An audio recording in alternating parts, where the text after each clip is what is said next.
Today is January 24th, 23rd, excuse me, you're right, your mind is sharper than mine. 23rd, 1994, it's about the 11th of Shvat, okay. This is an interview with Mr. Oscar Goldman, and we'll just let it go from there. Let me put this near you. Go ahead, you start talking. Just go for it. Exactly how this thing took about. I was in the electrical business. I did a big job with the General Electric Company. One of their salesmen was in charge of merchandising from practically the entire East Coast, from Maine through Florida. Called on me every third Friday of the month. And one day he came in. We knew each other for a number of years. Well, goodbye, Oscar. And I looked at him and they're transferring you? He says, no. I have to retire. Are you kidding? How can I retire you? He says, well, at the age of 65, I have to go. I says, oh my God, no. I said, who's your boss? And he gave me his name, and I wrote to him. I introduced myself in the letter, told him who I am, and I said, excuse me if I seem to be very rude. How dare you? Chill, Mr. Starkey. Think for a minute as you're reading my letter. Who's your attorney? A newly Harvard graduate? Who's your physician? Somebody just opened an office? Or been in practice for many years? Who does your accounting? How dare you? And that was the essence of my letter. 2 weeks later, Mr. Starkey came into my office with a big smile, and he grabbed me, and he hugged me, and he gave me 2 extra years. Never anything like this happened. And we sat and we spoke for a while, and he says, where are you going on your vacation? I think this was May. Well, this year I'm not going to Atlantic City. Now, they didn't have gambling then. In those days, I'm going to go to Europe. He said, really? Where are you going? He said, I'm going to go to Rome, I'm going to go to Paris, to Athens, and then I'll finish with Israel. He said, oh, how nice. You're going to be in Rome when? I told him. He says, would you like to see some of the things in Rome that you normally don't see? And I'd love to. So just give me your name and address. I did. Now, let me give you the letter that followed. More drink? You want something?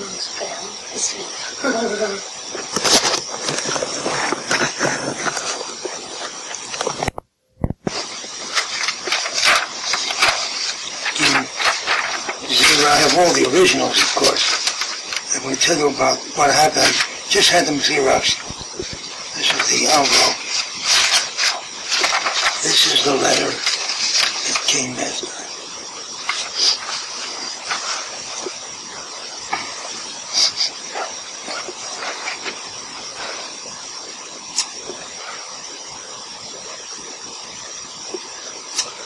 You'll notice they're stuck in Jewish businessmen.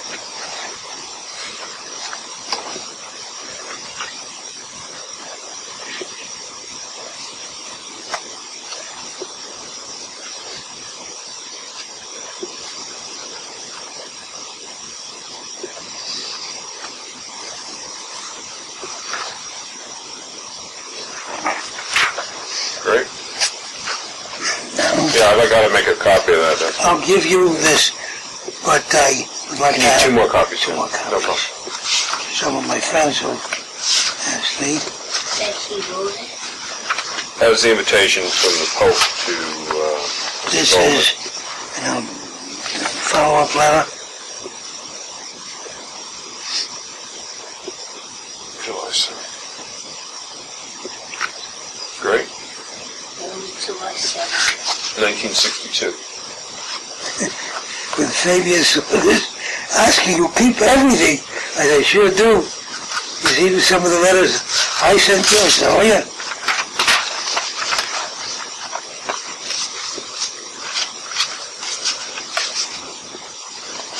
One page missing. The back of this, I had Xeroxed. It says gold for Goldman. These are the letters, one for me, one for my wife. When people tell me, you know, they've gone. How did you go? Well, I went. It's just this, you don't walk in. No, you don't. And the next page is the letter I wrote to this Polish fellow.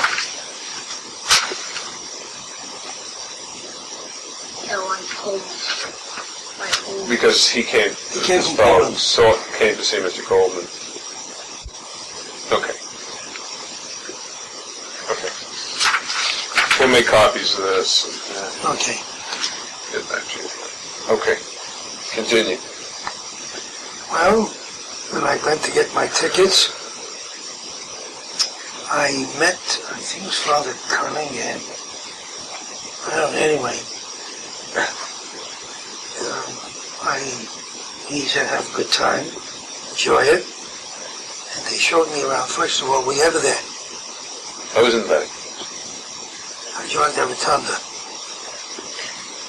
You know, it looked pretty much, I mean, I saw the Sistine Chapel, I saw, the Rotunda. I thought it was different than, it was a very small room, it's not a large room. Did they ever say anything to you about the Rotunda, about the chapel, about all the artwork that's up there? Well, we know it's Michelangelo. Right. What else about it? Well, at the time, I mean, it had been, right, I think it had been reconditioned at the time I had seen it.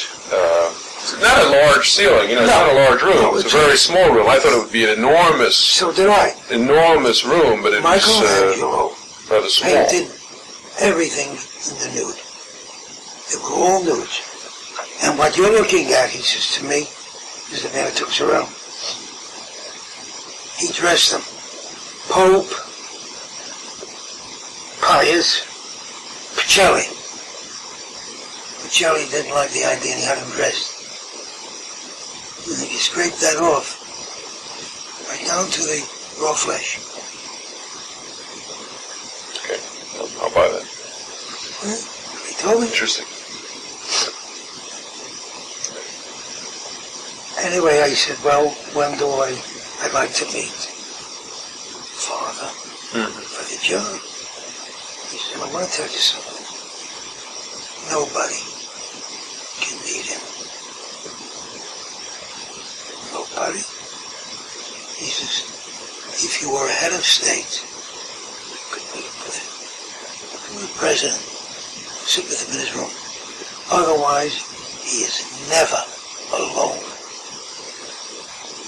He sleeps in a room with either a bishop or a cardinal. Never alone. He said, but I'll take you over to see him. Then he took us over to the, it was like a porch. And there you see this fellow, dressed in a brown suit. In a what suit? Brown suit. Wearing a little white yarmulke, walking with his hands behind his back. And he walks up to you, doesn't he? And he says, that's right. He said, who's that with him? He says, Bishop. He said, he's rehearsing what he's going to talk to you about. This was in the garden. And then when they brought the Pope in, it's thrilling. I have movies of it. Thrilling. I didn't take movies there. I didn't think you were allowed. But I had the camera. 4 Swiss guards carry him. What the Swiss guards? Guard. Guard, 4 men. They carry the Pope. Carry the Pope. He sits on a throne. two in the front, two in the back, on two long rails. They're dressed in black and white. The costume they wear is half. One half is black, one is orange, the other half is orange. They were in the front, and the two in the rear were reversed, orange and black. Brought them in, everybody got up and applauded. There were 27 people. And they walked out, they stood on the side, and he said, spoke in Latin, and it was translated first in French, then in German, then in Italian, and then in English.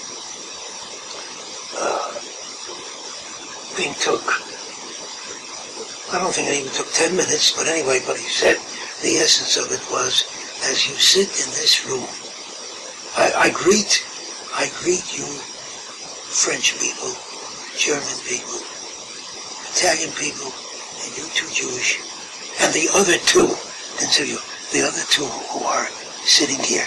Everybody turned around. We were in 4 rows. First 3 rows were these people. I don't know who they were. The 2 in front of us were nuns. There were 4 in a row. 4. And we, the 2 of us, my wife and myself, sat in the back. Everybody turned around to look at her. And when he was practically through speaking, what he did say was, as you sit here with love in your heart, waiting for my message, I pray for you, in the name of our Lord Jesus Christ, that you carry this love on forever.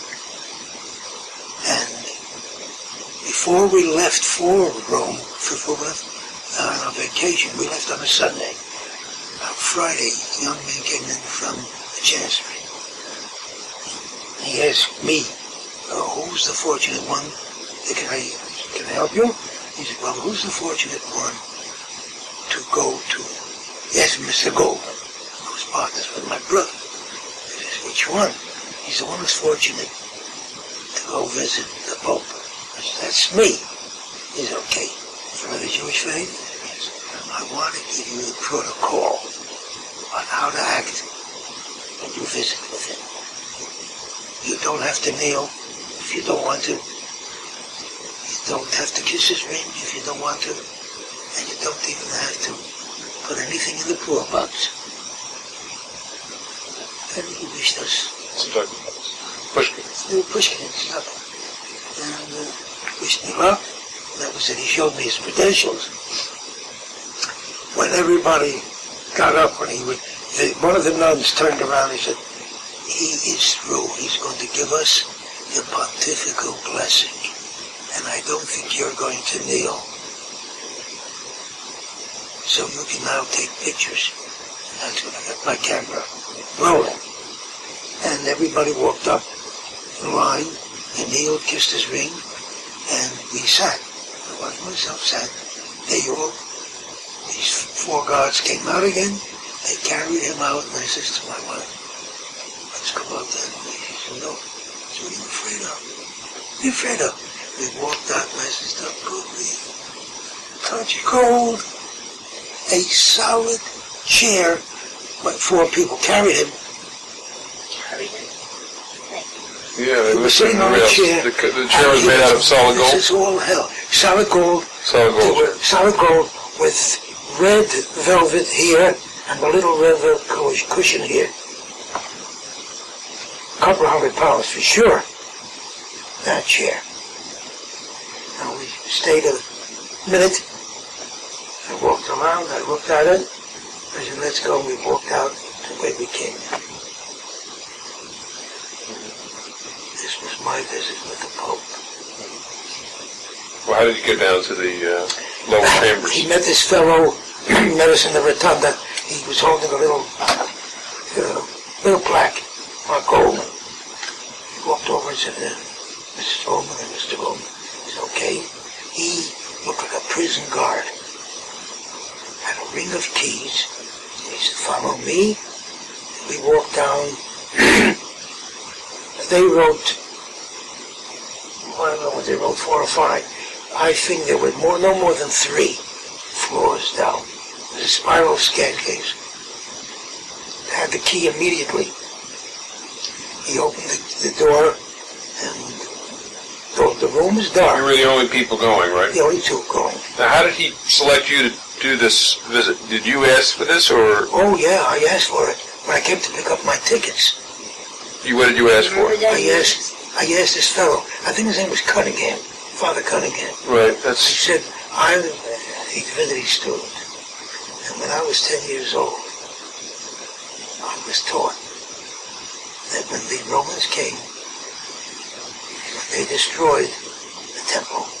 They took many of the things that were there. And I'd like to see them. He says, the fellow who showed him around and showed him. These were his words. Oh, this was Cunningham's, Father Cunningham saying Father this? Cunningham. Saying this to you? Yes, I saw that in the letter. I think it was Cunningham. I saw that in the letter. Now, so you had asked for this visit to see what artifacts they had. I knew nothing what I was going to see. And they only took you 3 stores down. Was it dark and dank? There were lights? I mean, what did it look like down there? It was dark. When he opened the door, we stood there, my wife, myself, and he was on the side, standing there, and we looked, and the light they had a drop light in the hallway. In the hallway? In the hallway. And that's the only light that we had.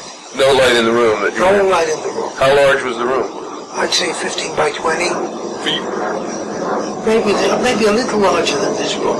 Well, this room is large. And it was all dark? The room was dark. Was it made out of wood? Was it made out of room? wood? Yeah. No, I think it was made out of plaster, cement, or whatever.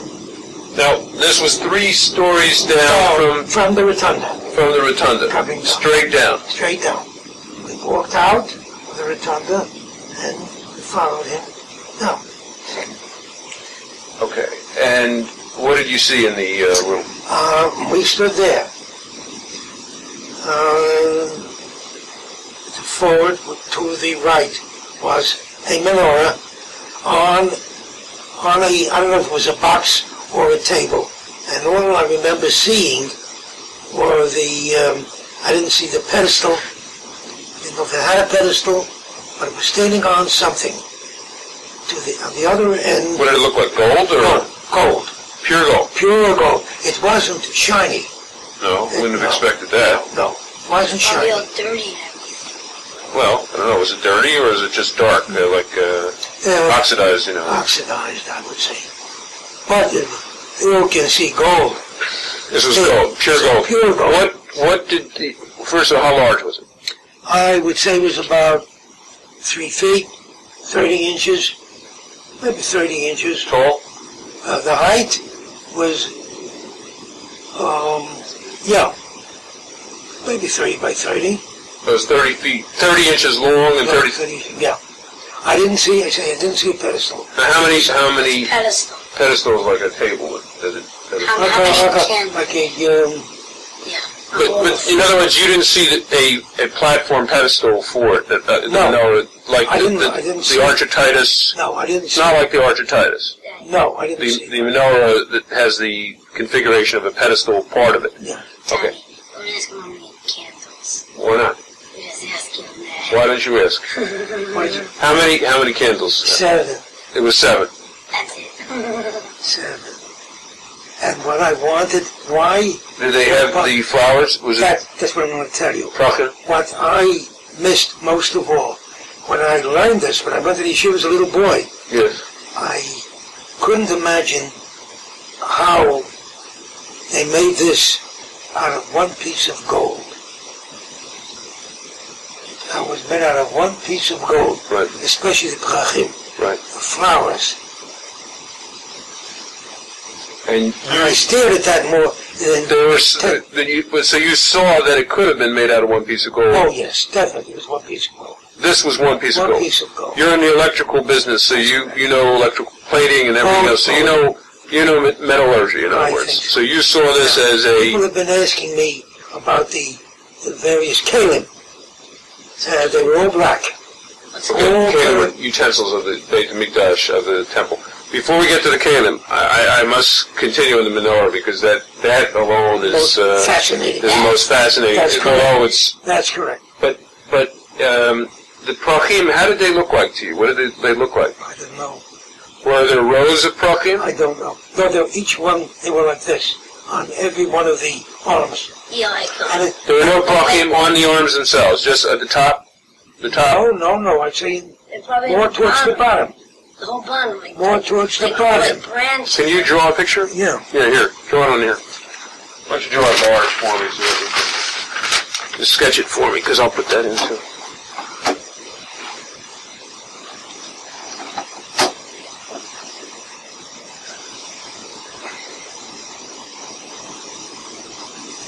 This is what I saw. This is what I'm sure it was standing on something. This is what we saw. And I think the flowers were about here. They're all around. What did the tops look like? They were regular, probably. No. Like a regular menorah. Yeah, that's what it looked like. Now, there was a shulchan. Well, this was in this corner, right here. There was a table in front, had no gold on it. No gold on the table. And on this side was a sink. Mm-hmm. What, made out of what? Must have been made out of metal. I think it was metal. It was black. And hanging from the ceiling, in front of this thing, were two pokers. And then that was for the deshin, or whatever. What it was doing there. Mm-hmm. You said the quinoa and I saw it, over here. This was on this side. The table was here, the menorah was in the corner. Which corner was it? The front right. I made this in the middle. It was over here. Now I think it's in a Hadith in the Gemara, whether this was round the way they picture it, the way I saw. I saw this. I think Muhammad Frog, and it was like this. With the menorah? Yeah, then it was like Israel shows it. No. But this was round rather than square. I don't think it was the one. Oh, wait, Shalom. We don't know the answer to that. The menorah that's in the Arch of Titus is clearly round, not square. This so is what I saw. Now, whether this is the same menorah from Moshe Rabbeinu or whether it's the menorah, they may have lost the menorah. Moshe Rabbeinu stuff, according to... Probably got lost. Or swallowed up? Swallowed up. Yeah.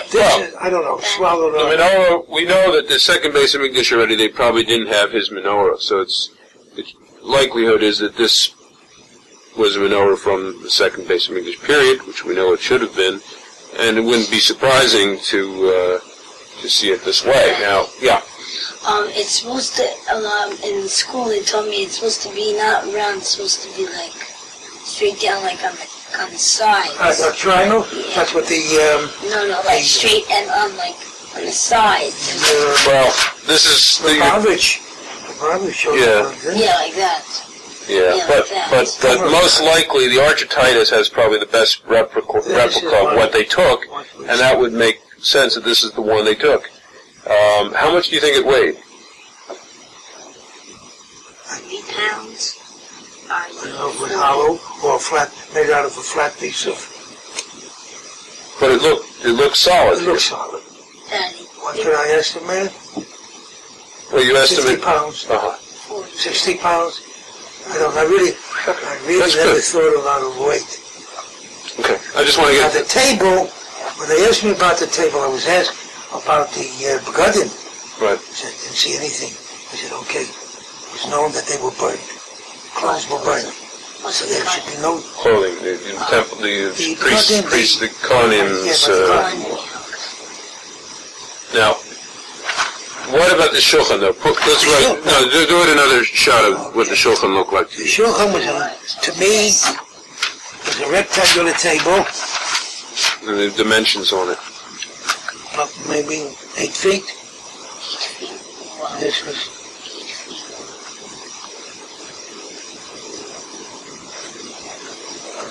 It didn't have legs. It was solid. No. It's like a desk. No.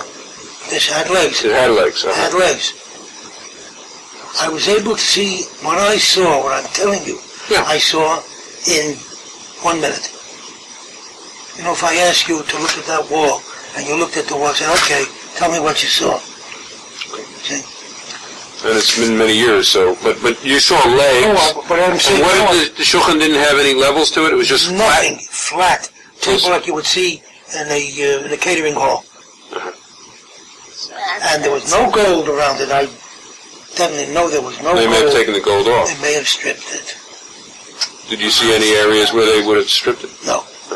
Now, hanging from the ceiling... Yeah. That's too bad. They have frying pans. How many? See, altogether, maybe a dozen, 15 pieces, I don't know. They were also black. All black. No. All black. Burned copper. They were out of copper. Oh, oxidized. It's probably oxidized copper. Right. Black. What is oxidized? Hanging on a string, from one end to the other. Did they say anything to you about it? Did you ask them how long they've been sitting here? Did you ask them? Didn't talk to the man at all. Didn't talk to The them only at thing all? I said to him was, who's the man walking with him? Why can't he see him? He said, he's a bishop. And he also told us, he is never alone. He sleeps in the same room with either a cardinal or a bishop. And the only time he's alone is when he goes to his private room, to the toilet. That's exactly what he told us. And when the woman, I think 2 months later we read about it, the woman claims the cleaning lady came in and she found him dead. She thought he was sleeping with the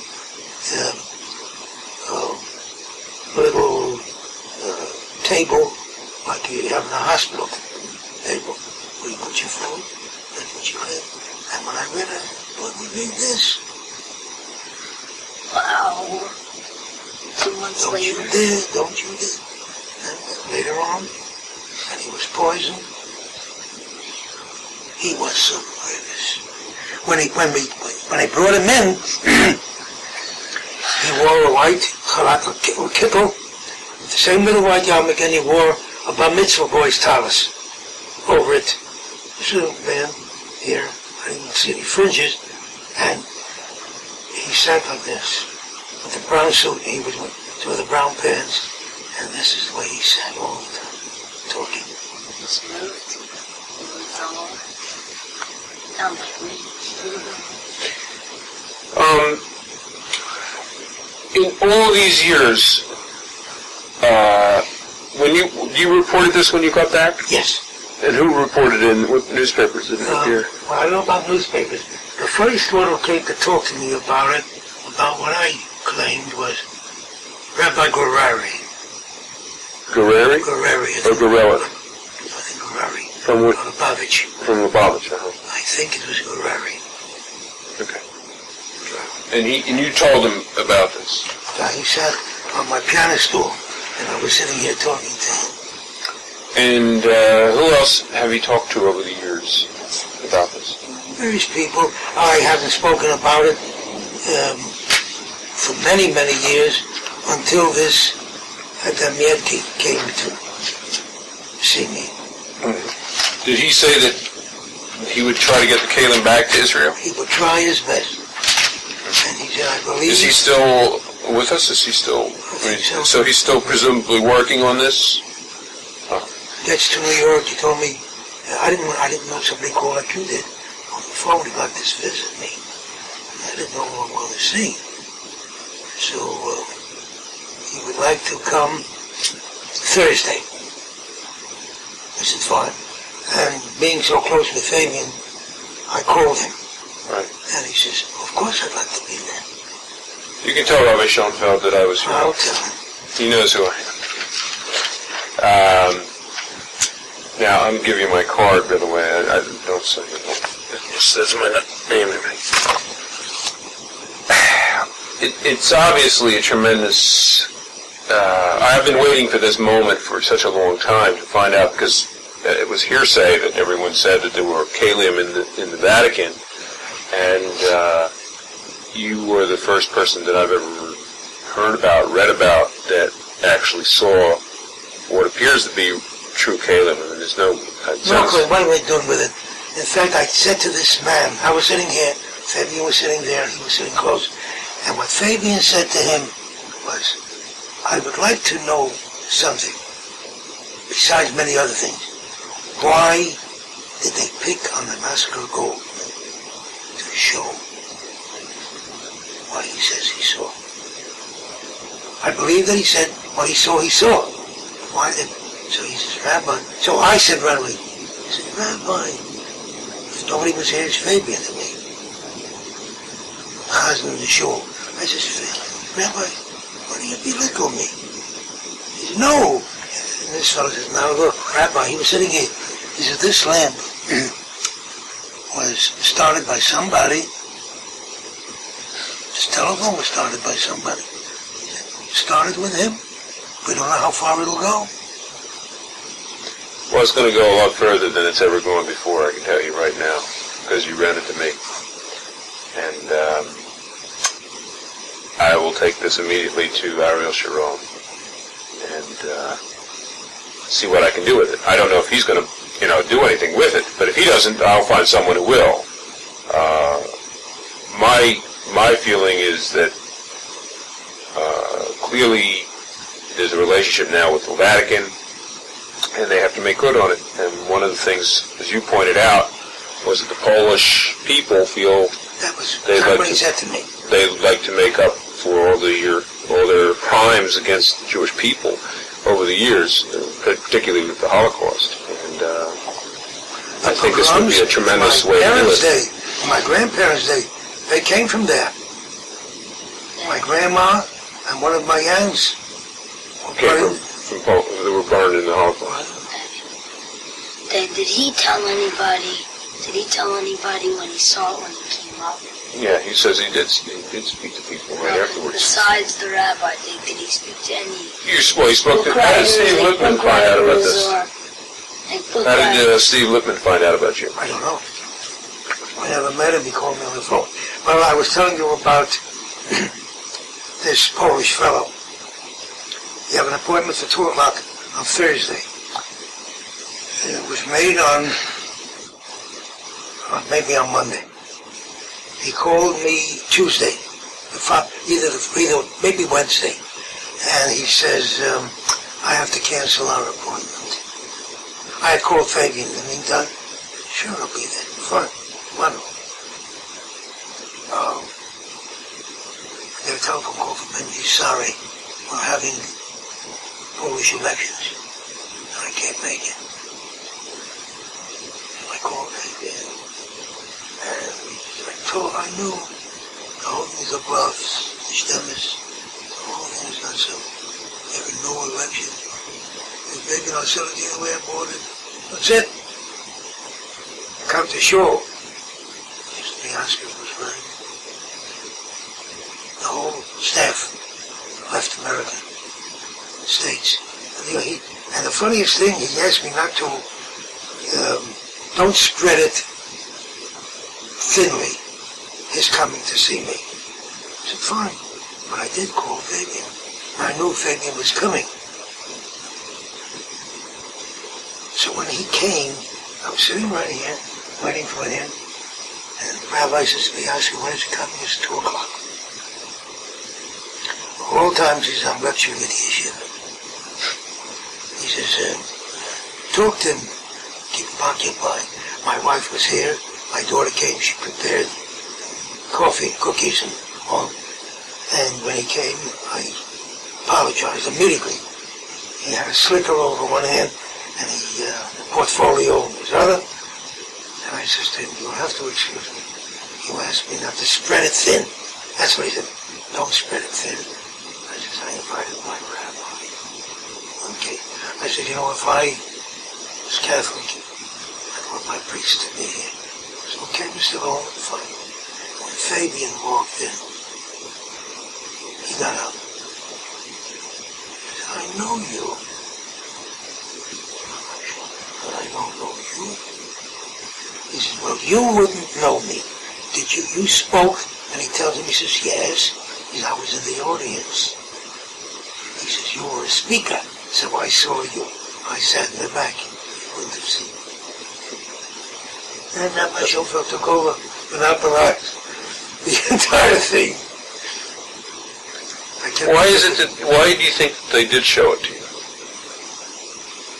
I don't know.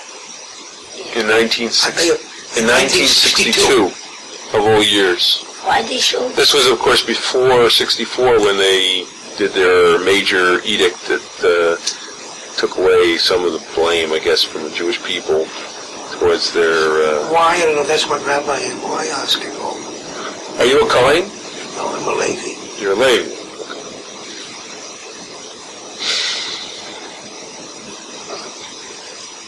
You know, these types of things will never be answered because we'll never know. I don't know if that really was the one. Well, I want him to see something very interesting. And you too. When we went to Rome, we stayed in Venice, and they wouldn't let you take pictures with them. Of the Pope? Of the menorah. I think they would have. I was sorry. I just didn't know what I was doing. I was so excited. Yeah, of course. I wore a little, you know, this is the Young Israel insignia. I have them all over the house. It's the one. I'm sure you saw that. The word my lapel. Wow. See, that's Young Israel. Mm-hmm. What is this, a pen or something? Mm-hmm.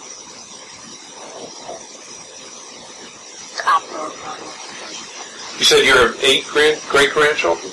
Oh, yeah. 10 great-grandchildren. 8 in Israel. 8, Is this real? Of course, this had to go up there for 6 things, so. There's something very interesting about this. Yeah. Young Israel, Kikoran Hills Journal Award, Oscar Goldman, 1960. 1960, we'll see that. Wow. 1960 from now. I wore this in my lapel. 33 years. And we were in Venice. 34 years. And the fellow who was throwing us around in the gondola says, did you ever see how they blow glass? I said, yes. This is at the World's Fair. So he said, would you like to go? I said, went to the World's Fair? He says, no. He says, how they, would you like to see? We had nothing to do. Anyway, it was a day of leisure. Right. I said, sure. And he took us over to watch how they make glass. And there sits a no altar boy. To me, he looked very old. I was much younger then.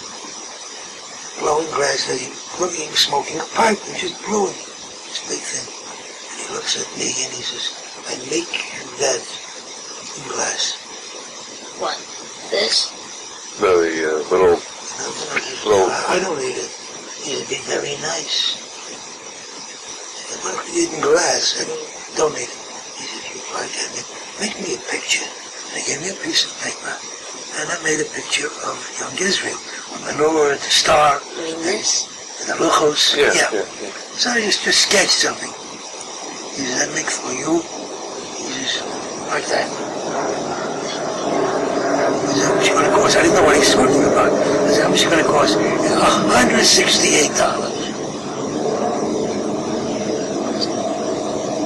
I said, how long is it going to take? I'm with my wife. He says, I make fast. I'm going home tomorrow, go back to America. No, take time, I make food. He looked honest.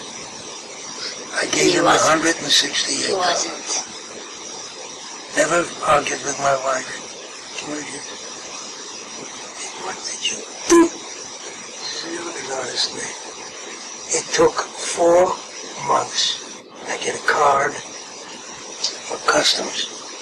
There's a crate waiting for me. This is what all this is it. And what's on the card is 4 months? the Kiddush cup.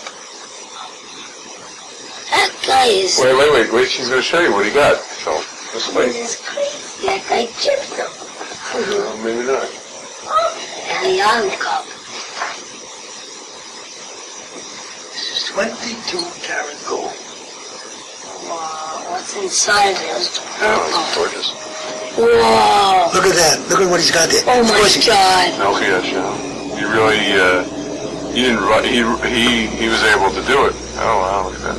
Look at Moses. And he was discussing Moses with me.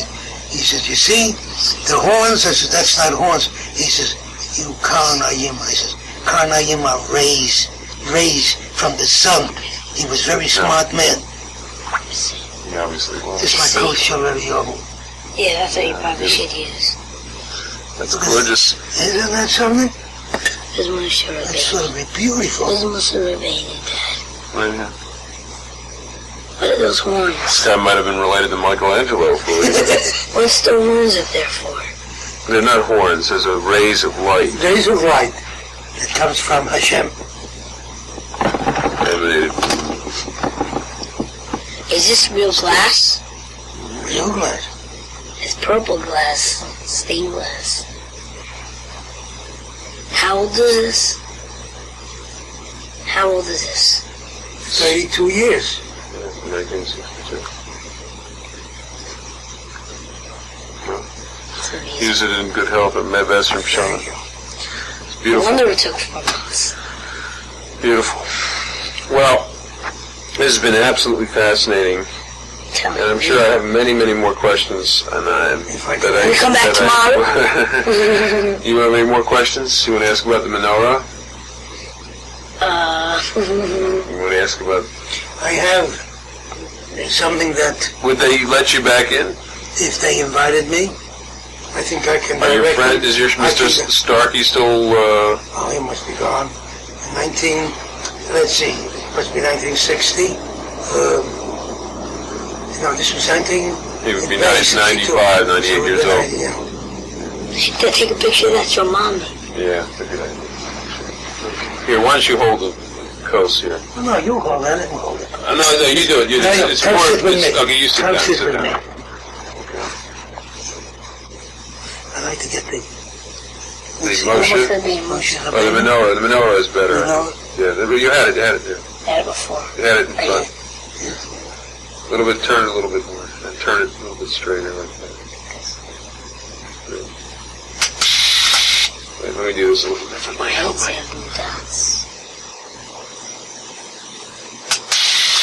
Okay, now. Okay, that's good. Now what I want to do is just... What we do is...